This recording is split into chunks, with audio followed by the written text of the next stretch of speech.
What's up? How you doing? Here we are. Beautiful, beautiful day today. Beautiful day.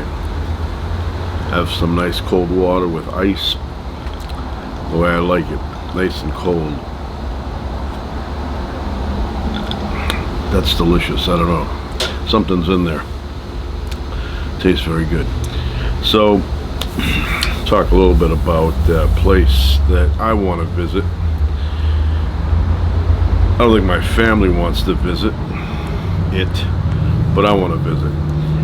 And the place is called St. Lawrence Island. St. Lawrence Island. Sounds very tropical.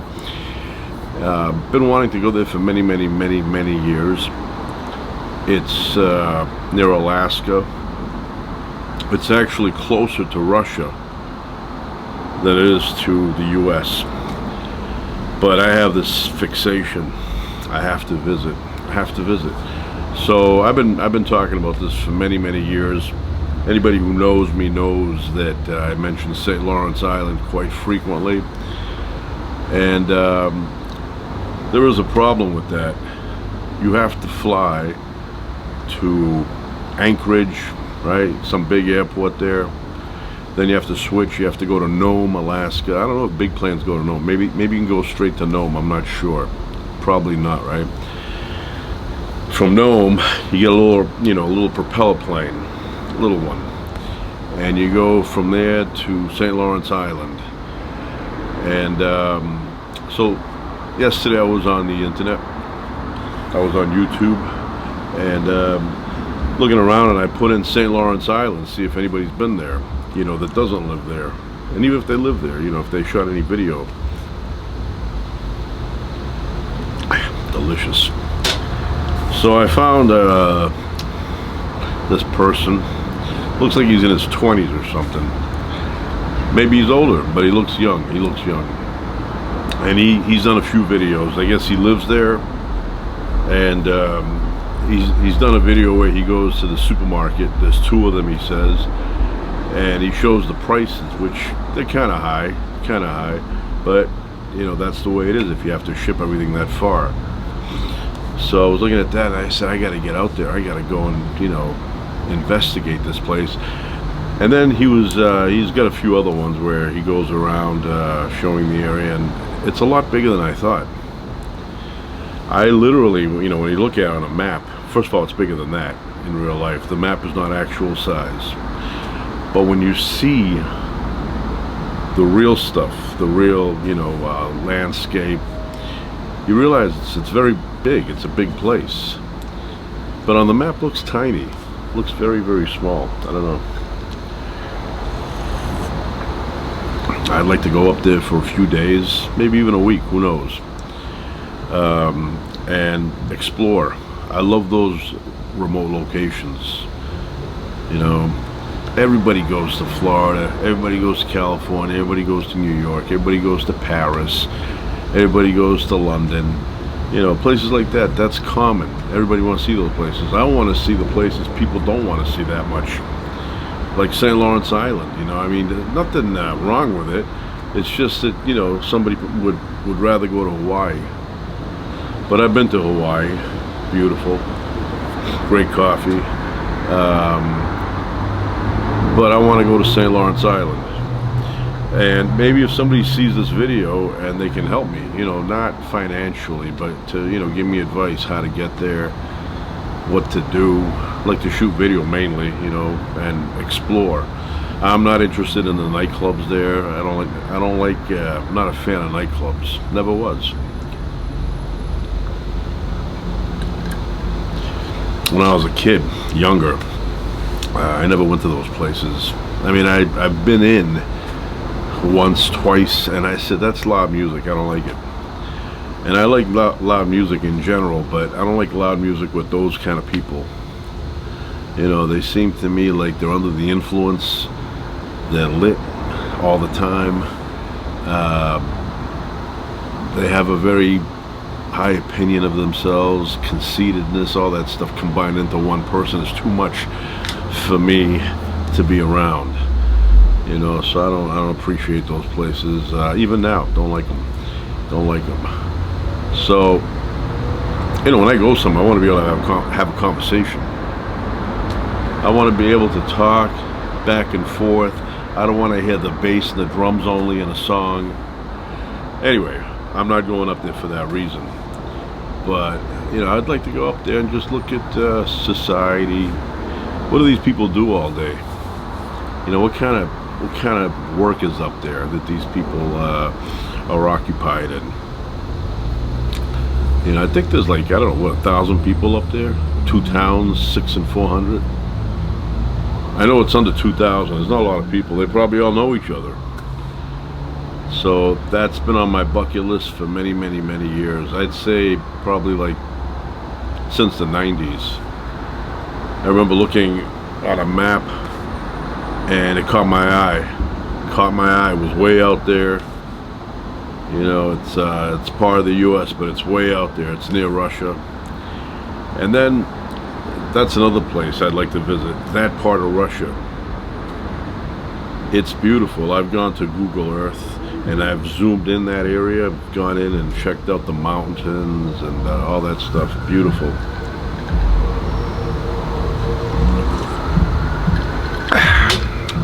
But yeah, it's a tough location to get to. Most places in Alaska are. There's no roads in there. You have to fly with these teeny weeny airplanes. And it's my opinion, but the smaller the plane, the more likely you are to crash. More likely. I mean, you see all these stories. This guy died, that guy died, this rock star died, that actor died. They're all little teeny weeny planes they die in. Yes, the big ones, they go down as well. But it doesn't seem like they go down as often. You know? Sometimes when I want a plane, I'm like, yeah, you know what? It's very smooth, very boring. I like to have a little bit of turbulence, get my mind, you know, occupied with turbulence. And then all of a sudden, you may have some turbulence, and it's like too much. And it kind of feels like the plane may go down. And you're like, okay, that's enough turbulence. Too much. But I don't mind a little bit of shaking. I think I mentioned this before, but I remember back in the 80s, I was on a TWA flight. And I had my hands were black, like I was working on an engine from the 1950s. They were just black, and the way it happened, when I say black, I mean like a snow tire, right? So what I did is I went with my grandfather, had some property there. He had a walnut tree, and I started peeling the walnuts off the tree, and there's juice in the skin, and that juice is a dye. And it got on the tips of my fingers, you know, at first, just, you know, right there. And I said, what the hell? Do the whole thing. So I did both hands, and I did layer after layer after layer. Not just one layer, I did many layers. I let them dry, then I put another one and another one, I squeezed more. And then my hands were like dark, like a snow tire. And people were saying to me, hey, don't you wash your hands? I'm like, don't you know that this is walnut juice? You don't know that? You think I actually, you know, worked on a car and then didn't wash my hands? So it wouldn't come off. It takes time for it to come off. We tried everything, did bleach. At the end of it, just whatever. But then I had a flight the next day, and I'm on the plane, I'm trying to hide my hands. You know, I'm ordering, she's coming up to me, the Sky maid. And she's saying, you know, what do you want for a beverage? And I said, give me a Sprite. And I remember she brings me the Sprite, and as she's ready to give me the Sprite, we hit an air pocket, and the plane dropped. It was going like this, and you literally felt like, and it dropped quite a bit, and then it finally caught, but by the time it caught, she spilled the whole thing on me.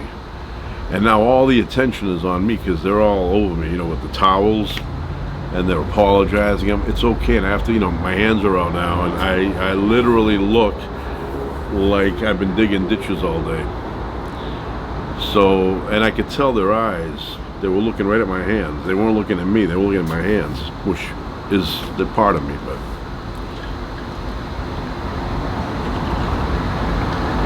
I wonder what they were thinking. And you can't explain. Every time something happens to you and somebody knows about it, you can't sit there and explain every time, right? Because you know what? Most people play dumb. They're like, "Oh, what are you talking about? Your hands? Oh, I didn't even notice that." They lie immediately. It's a self-defense mechanism.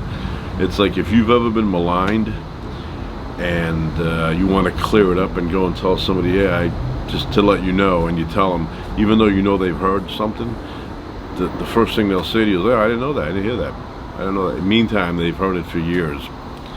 So, and you can't do that. You can't do it because, like I said, that's the first thing people do is the self-defense mechanism kicks in and they deny it. It's like, "Oh, I didn't even notice your hands." Now that you mention it, though, I have noticed them now, which is a lie. You know, but everybody does that. It's like human nature. Deny and then pretend surprised. Oh, wow, yeah, you're right, they are, yeah.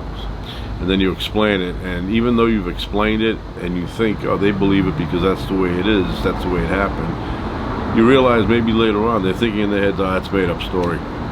He's been working on engines." So that was the thing. It just dropped. Everything was smooth, and then we had a little turbulence, and then it just went, we had an air pocket. The engines could not grab enough, air to push, to thrust, and we just went down. Just shows you a little bit like that, boom, and you're done. You're done. I always thought airplanes should have parachutes. Big parachutes on top, somehow packed in, and then if something happens, parachutes deploy. I don't think anybody would be afraid of flying if that were the case. I don't have a fear of flying, so I'm happy about that. But there was this little girl on the plane this time around when we were going to Germany, and she was afraid. She probably heard the news. Planes have fallen in recent times, and she was afraid. And her aunt, or whatever that was, her mother, I don't know. I didn't give them a test, but she was trying to calm her down. She's like, "It's okay, everything's gonna be fine." They had to bring the Skymaid over, and the Skymaid spent like 15 minutes talking to her. "It's gonna be fine, everything's gonna be fine," and it was fine. Otherwise, I wouldn't be here making this video. So very clear tonight. I think it's like 50. It's in the 50s, the humidity, which is perfect.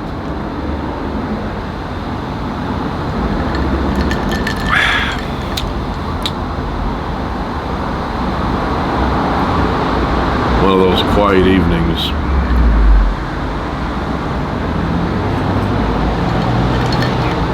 Besides the cars going by.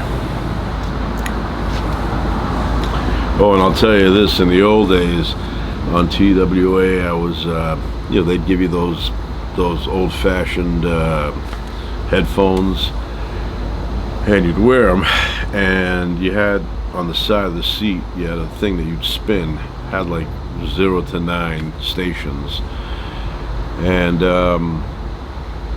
it was on repeat. The whole thing would play over and over. Each show was like an hour long, and if you had a 10-12 hour flight, you'd hear the thing over and over. And I remember on that flight, it was Larry Gatlin and the Gatlin brothers, and they were talking about Larry Gatlin and his career, and he was being interviewed, and I had no idea who Larry Gatlin was up until that moment.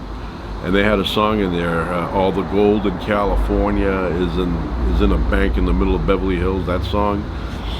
And I heard that song like 10 times on that flight. He's on again, Larry Gatlin, talking about that song. So yeah, it was different. Now it's very sophisticated. Now you have a screen in front of your chair, right, on the back of the person's chair in front of you there. You have a ton of movies you can watch. There's a ton of shows you can watch. You can watch music, documentaries, you name it, it's on there. The only thing that's not on there, and I wish it was because I'd watch it, Airport 77, Airport 75, what was the other one, Airport 71? Those are not on there. I'd watch those. Even Airplane, that's not on there. But I love those movies. There's a guy on those movies, that series there, the airport movies. What was his name? George Kennedy. I don't think he's related to Jack Kennedy or John F. K. as they call him Jack.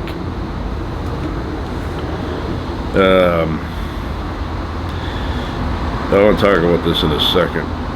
Anyway, so George Kennedy. He's an actor from the old days there, and I think he starts off as like a janitor, then he moves up to like a luggage guy, transporter, manager guy, I don't know what, and then towards the end of the series, right, he's a pilot. Now, I don't know why they did that. They didn't have any other options. They said, okay, this guy's been in the other movies. He handled the luggage, he did this, he did that, but he was never a pilot. I don't think we should use him as a pilot. Somebody said, no, I think we're going to use him as a pilot. Show that he worked his way up the ladder. So anyway, he's a pilot in one of the last ones, or the last one. There's another one called Concorde 77 or something. But yeah, I love those movies, and I do remember when I was a kid, I went to see Airport, the original one with Leslie Nielsen, and I went pretty far. I got on a train, and I went quite a few miles from my house. There was a movie theater there, and I don't know why I picked that one, but I just, part of it was the adventure on the train, but I went there, and I had a habit in those days of going to see a movie, The Ice, going to see a movie on my own, and what I would do is I wouldn't even look at the previews, trailers, or anything, and I would go in there and I would look either at the poster or either at the little writing on top there at the box office, and I would pick a movie in seconds. I'd say, give me that one. So that day I went in there and I said, give me Airplane. So I got it, I went in the theater, and I loved it. I thought it was a cool movie, funny. Had Barbara Billingsley in there, Kareem Abdul-Jabbar. There's a lot of people in there. Very funny. I thought it was very funny, and I saw that, and I used to do that. I don't do that anymore. I haven't done that in decades. Last movie I did that with was a movie called what was that movie? That bike movie there. The Dennis Quaid, Breaking Away. That was the last time I did that. I went in there and I looked up and I said, I'm just going to pick a movie just by the title. And I said, give me Breaking Away. I had no idea what it was. I went in there by myself. I sat down, the popcorn, and I watched it, and I enjoyed it. I love that movie. Love that movie, Breaking Away. I was into bicycling. Not like them, but I used to ride my bike a lot. Nobody rides a bike anymore. You see these kids now, they're with their parents, they get the helmets on, it's prearranged, they're at a place where there's a park. We didn't do any of that. We just went downstairs, we got on our bike and we took off. No one knew where we were, no one cared, no one thought about abductions or kidnappings. My mother would say, who's gonna want to raise him? So nobody took me. But yeah, that's how it was back then. You get on your bike and take off. But I was a big bike guy, and when I saw the movie, it kind of spoke to me. I mean, I wasn't into racing, although I would race my bike with someone else, but I was into jumping the bike, because Evel Knievel ruled when I was a kid.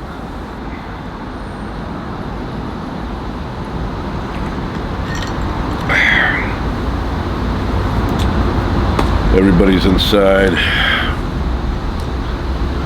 watching some television. I'm out here for a little bit. I'm gonna go inside soon, come back out again, go inside, come back out.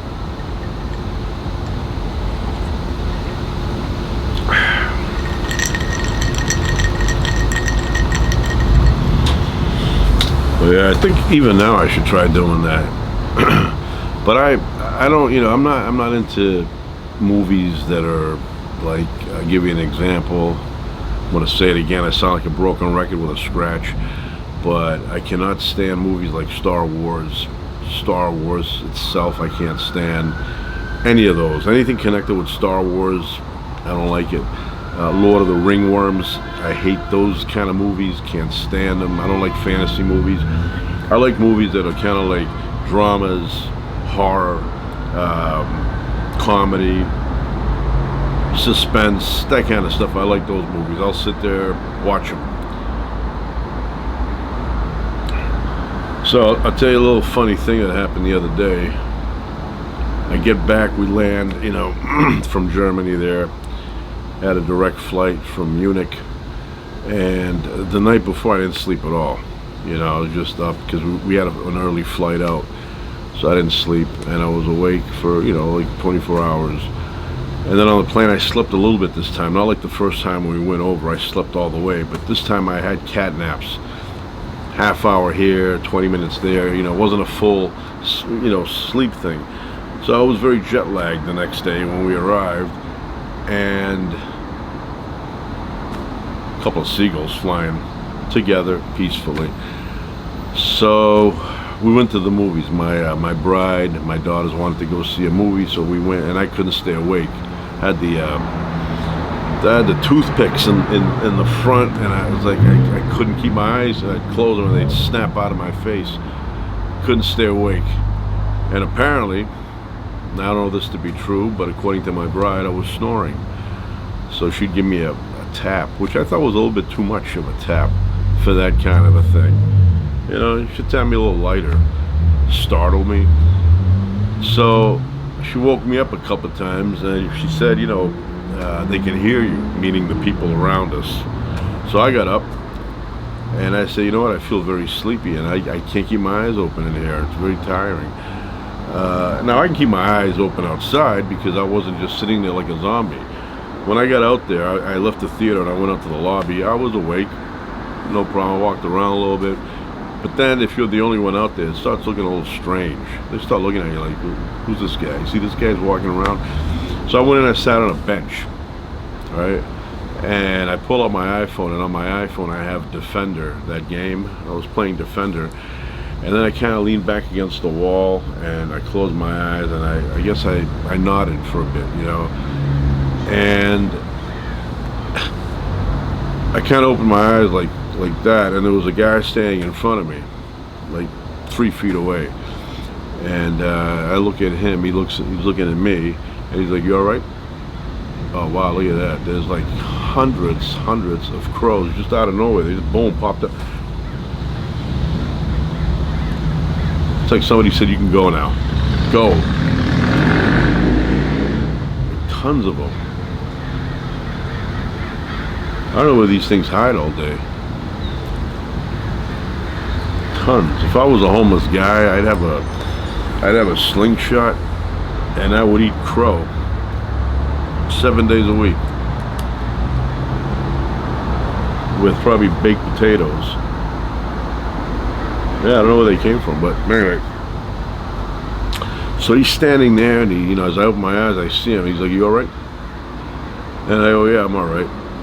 And I felt like he wanted more information, like he's like, me saying to him I'm all right wasn't enough.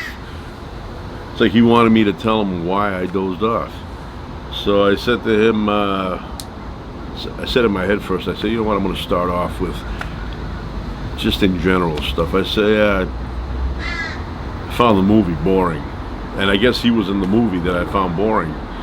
And he goes, "You found that movie boring?" I go, "Yeah, I found that movie boring." He's like, "That one?" I go, "Yeah, that one." And then I go, I think I'm offending him. So I go, maybe I should add in that I'm jet lagged. And I go, and I'm jet lagged. I go, came from Germany. And then he's quizzing me. He's like, "Oh, what part of Germany did you come from?" And I go, I don't know, I'm Munich. I want to tell him, who are you? Who are you? I closed my eyes for like 3 minutes there. What's the problem here? You have to investigate. He's a guy who's also, in there watching a movie. He's not a manager. So anyway, he asked me that, and then he gave me a thumbs up. And then he said, all right, and then his buddies came out, and they went on their way. A lot of crows. But I just found it, if I saw somebody sleeping, I wouldn't be like, like maybe I'd say, "You all right," but I wouldn't give that look like I want more information.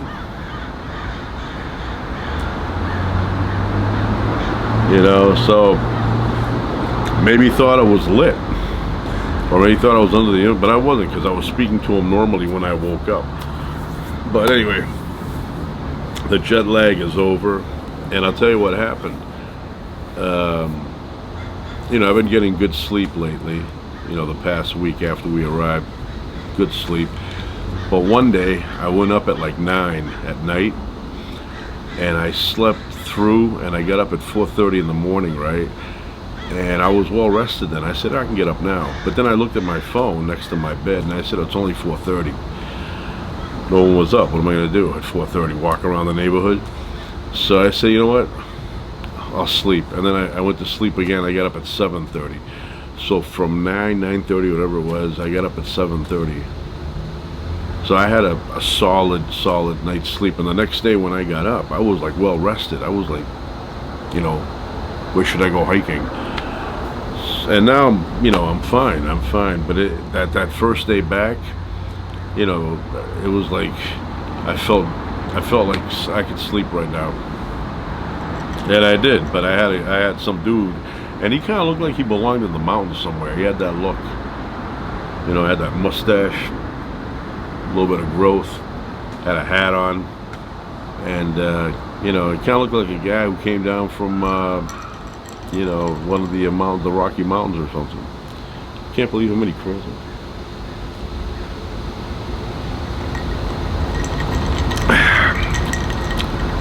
You know what I hate? Getting up in the morning when not getting up in the morning, but there's something to that. Getting up in the morning when you have to get up at 6, and you got up and it's like 5:40, and you know that you can't go back to bed because, you know, in like 15-20 minutes you have to get up again. I don't mind getting up, you know, I'm talking about like a bathroom break, or maybe you're thirsty, you want a little bit of water, and you end up getting up. I don't mind getting up at like 3:30, because then I look at the clock and I'm like, okay, it's 3:30. I got time. I could sleep. I could snooze here for a while, and it doesn't make any difference. You close your eyes and it's like, oh, it's 6 o'clock. I got to get up again, and it's only for that 2 minutes, 3 minutes that you feel a little bit annoyed. You know, once that's done, then you're okay. Then I'm up. I'm awake. I'm good to go. But I'm trying to get more sleep. I'm trying. So the past week or so, I've gotten, you know, a decent amount of sleep. I was a guy that would get 8 hours every night. 8 hours. Then I got older, and I was like, oh, I could stay up late by myself. So I would stay up, and I started going to bed at 2. Now 2's fine, right? If you can get up the next day at 10, 8 hours, right? And even then you waste your day. I find that, you know, the world is doing things early. It's not waiting for you to get up at 10. So, you know, but at least you're rested, right? But if you go to sleep at 2 and you have to get up at 6, right? That's only 4 hours. And that's been my schedule for a long time. Go to bed, sleep, 2 o'clock, wake up at 6. And I'm not a guy to sleep during the day. You know, I don't have, you know, I'll go up in my room or I'll sleep, you know, for an hour. I don't do that. So, you know, occasionally, if I'm very tired, I close, you know, but that's like a 10-minute nap. And that doesn't happen that often, but my schedule, my whole life when I was younger, was 11 to 7. I would be out like a light at 11. Like I'd go up at like 10:50, brush, you know, get ready for the bed, go to bed, and then within 5 minutes I was out. And then I'd get up in the morning at 7, take a shower, nice hot shower, lather up everything, rinse and repeat. You know, I always did it twice. Wash the bottoms of my feet, everything. And then I'd rinse with nice hot water, get ready, and then repeat the next day, exact same thing. And then, like I said, I got older, and then I stopped doing that. Then I would go to bed at like crazy hours, 2 o'clock, 3 o'clock. But I'm not one of those that sleeps in. You know, I don't like if I go to bed at 2, I don't get up at 2 the next morning. I mean, the next afternoon, right? If I go to bed at 2, you know, I'll get up at 7. I'll get up at 6. So I am trying to reverse that. I'm trying to be a bit better at it, you know, like where I go to bed and it's maybe 11 and I get up at 6. I could do that. 11, 7, 10, even 10 to 6 would be perfect, because partial mama's boy. I don't want to say full, but partial. See like a little bug flying around. So anyway, and I find when I get like a good amount of sleep for 2 nights in a row, I am good to go. I'm wide awake. My concentration is about a 9.8 out of 9.9. Right? I notice everything. It could be a fly going by down there and I'll notice it. So, you know, sleep very important. A lot of people think they gain time if they sleep less. No, in the long run, you're losing out. You're losing out. Running out of water here.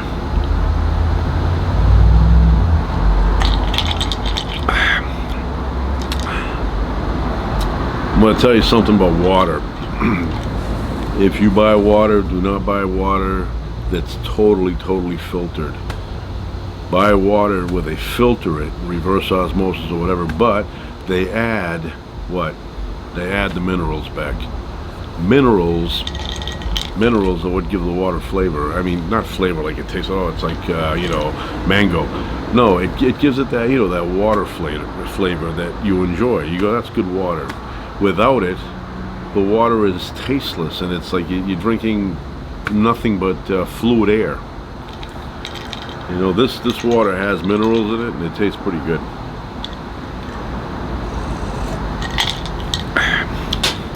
Delicious. Yeah, I like water from Iceland. I'll go to the store and I'll get in glass, right? I'll get it off the shelf, pay $50 for it, right? And then I'll put it in the fridge, get it nice and cold, then add ice, drink it, and I love water. Yeah, in my old house when I was a kid, we had nice tasting water there. I'd let it run for a bit, let it come through so it wasn't sitting there all night. And generally I'd let it run for 12 seconds. That was my thing. I'd get up in the middle of the night, crank open the cold, let it run for 12 seconds. I wasn't one of those people that would open it up immediately, put the cup underneath the faucet and drink it. I did not do that. I did have a neighbor though who did that. He would open it up just enough to fill up the glass, shut it. He wouldn't let it run. He wasted not even a drop. Nothing. Not even the H and the 2O, nothing. Just everything was in the cup. He'd drink it, shut it off. So I would let it run, and then 12 seconds, sometimes longer, but minimum 12. And then I put my hand underneath because I was too lazy to get a cup from the kitchen, and I drink the water, and it was so good. It was so good. But you have to let it run.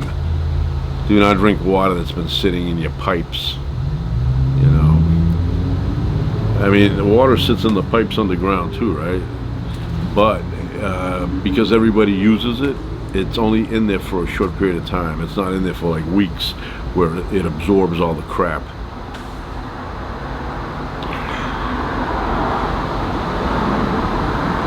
There's a lonely crow. The other ones, they left them alone, and he doesn't know where they are.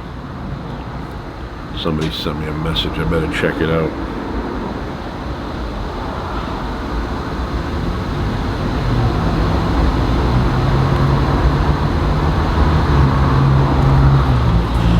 My bride. Yeah, we were in Santorini, the island, and she sent me a thing about what's it say? Hidden magma flow triggered. Santorini quakes. New research finds. When I read new research finds, or experts say, or authorities say, I find that kind of funny. You know, it's like I don't know how many times in my life the experts were wrong. And when I read that, I feel like they want us to bow down when they say experts say or authorities say. I'm like, okay, what'd they say? What did they say? I want to hear it.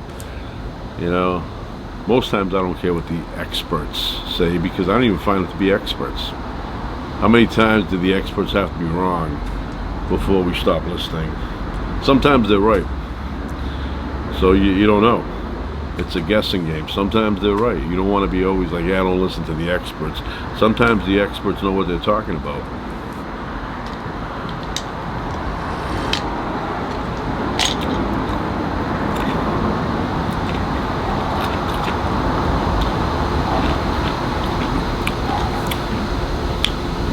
That's a hummingbird.